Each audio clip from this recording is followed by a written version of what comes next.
Mademoiselle Chanel, elle est autoritaire, elle avait du caractère. On lui doit la robe noire. On lui doit plus tardivement le fameux tailleur, le côté sportswear et le jersey. Et je dirais même qu'on lui doit, parce que dans les années 30, il y a une photo où elle est sublimissime en pantalon. Et qu'à l'époque, c'était pas évident. Je vais vous montrer 2 robes. Celle-ci des années 25-27, en dentelle. Un peu garçonne, un peu charleston. Ce modèle, qui date à peu près des années 60, donc le retour de Mademoiselle Chanel sur la scène de la haute couture, qui est une robe magnifique, en mousseline.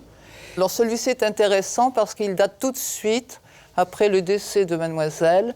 Il a été réalisé par les premières d'ateliers qui ont voulu continuer en attendant que M. Lagerfeld arrive. Et de ce tailleur, c'est typiquement Karl Lagerfeld dans les années 85, 90, où c'était l'époque des stars, des mannequins stars. Et ce qui est très joli sur cette robe, c'est que vous avez ce collier de camélia. Il a su pérenniser le style Chanel. Et je vais vous le montrer par ses sacs. On rêvait toutes d'avoir ce genre de sac. C'est grâce à lui que l'enseigne et la couture Chanel existent. Il y a les bijoux.